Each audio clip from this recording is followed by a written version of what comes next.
Саламатсыңарбы менин кымбаттуу окуучуларым. Силер менен мен Солтобаева Назгүл эжеиңер. Анда эмесе бүгүн силер менен биз ачык тарбиялык саат өтөбүз. Бүгүнкү биздин өтө турчу ачык сабагыбыздын темасы саламдашпай сөз баштаба. Сабагыбыздын максаты саламдашуу адептүүлүктүн баш аты экендигин, кантип саламдашуу керектигин билесиңер.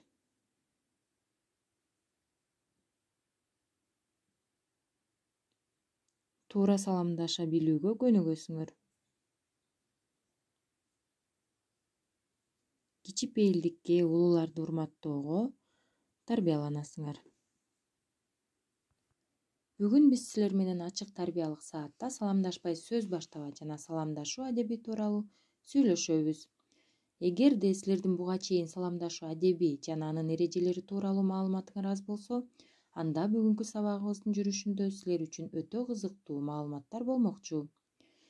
Силер сабакка даяр болгон болсоңор, жагымдуу маанай тартуулоо менен бирге сабагыбызды бабалар адебинин бир үзүмүнөн баштайлы. Эгерде талай эрме чөлдө бирөө алдыңардан чыкса, ага ушунчалык аздектөө менен мамиле жасагыла. Экөөңөр айрылышып кеткен соң, ал көпкө чейин сени эсинен чыгарбай жүргүдөй болсун. Тааныш же бейтааныш эки адам бири-бирине кезигип калышса, сөзсүз түрдө салам берип көрүшүүлөрү зарыл. Тааныштар саламдашып туруп калбай, бири-биринин ал-акыбалдарын сурашуулары абзел. Бир адам экинчи адамга салам берсе, ал адам дароо алик алып, саламынын жообун берсин. Саламды толук түрдө ассалому алейкум деп айтсын. Саламдын жообу валейкум салам. Ассалому алейкум араб сөздөрү. Мааниси сизге тынчтык болсун. Ал эми валейкум салам деген сизге да тынчтык болсун деген мааниде.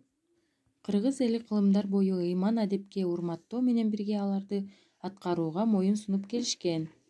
Улуттук нарк-насилибиздин бири болгон саламдашуу адеби же саламдашуу маданияты чоң тарбиялык мааниге ээ.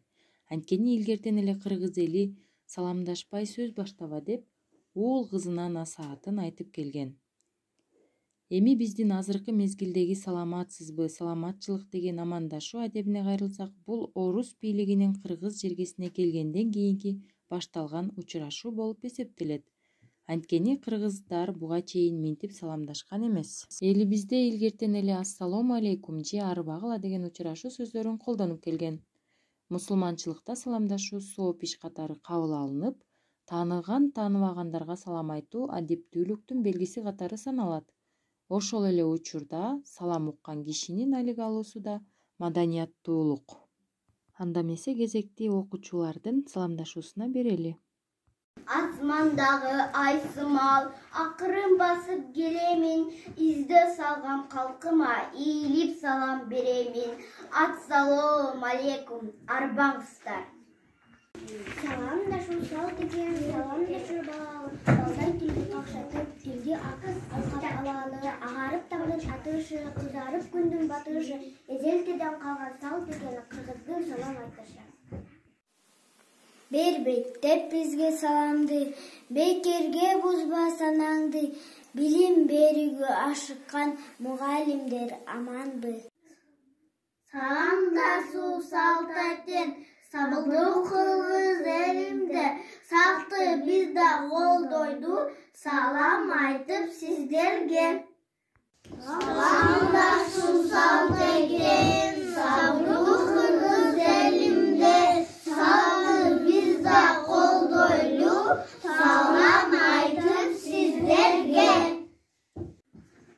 Ассаламу алейкум кайтырман делип, амандык айтып жалпыңа, саламдашсам жаманбы, көлдөн айтам саламды, агайым тууган аманбы, келтирип айтам саламды, атманды элим аманбы. Азаматсыңар балдар, азыр биз ким биринчи салам берет деген суроого жооп издеп көрөлү.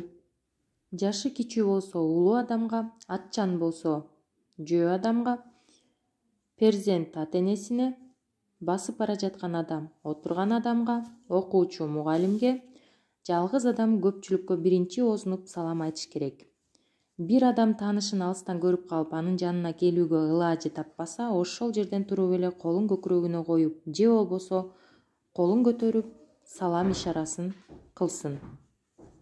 Узак убакытка бири-бири менен көрүшпөй жүргөн адамдар кучакташып саламдашса боло берет. Кемсинтип, шылдыңдагансып саламдашуу адепсиздик. Саламдашуу чын жүрөктөн болуу керек. Саламга алик алган адам башын кыймылдатып гана койбостон, жообун урмат менен айтуу керек. Анда эмесе кезекти саламдашуу тууралуу кызыктарга берсек. Кытайлар учурашканда курсагыңыз токпу деп ал-акыбал сурашса, монголдор үйгө киргенде малыңар аманбы деп сурашат экен. Ошондой эле саламдашууну ар кандай кыймыл-аракет менен билдирген улуттар бар. Мисалы, Кытай, Жапон калкын ала турган болсок, алар жүгүнүп амандашат.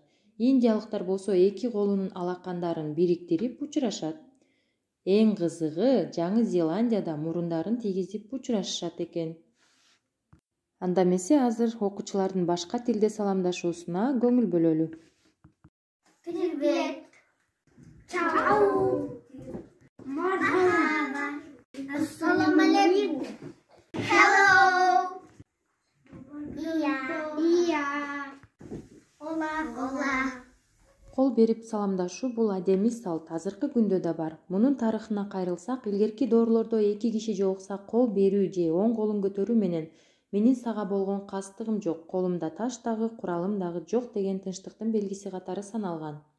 Демек, бул адемий салтты азыркы мезгилде деле күнүмдүк учурашууда кездештиребиз. Элибизде илгертен бери эле ыйбай ишарат кылып, колун бооруна алып, башын ийкеп жана башка түрлөрү менен саламдашууну билдирип келген. Азыркы балдар азыркы пандемия учурунда кол алышып салам бербестен, жөн гана баш ийкеп, кол булгалап учурашуу оң. Анткени кол дайыма эле таза болбойт. Ошондуктан кол алышып же болбосо өбүшүп учурашууну азырынча токтото турганыбыз жакшы экен. Кырдаалдык же мезгилге байланыштуу пайда болгон саламдашуунун жаңы түрлөрүн салттуу саламдашуу менен байланыштырып кабыл алсак болот экен. Азыркы учурда актуалдуу болуп жаткан учурашуулардын бири мына колду төшкө алып, башты ийкөө, чыканактарды тийгизүү,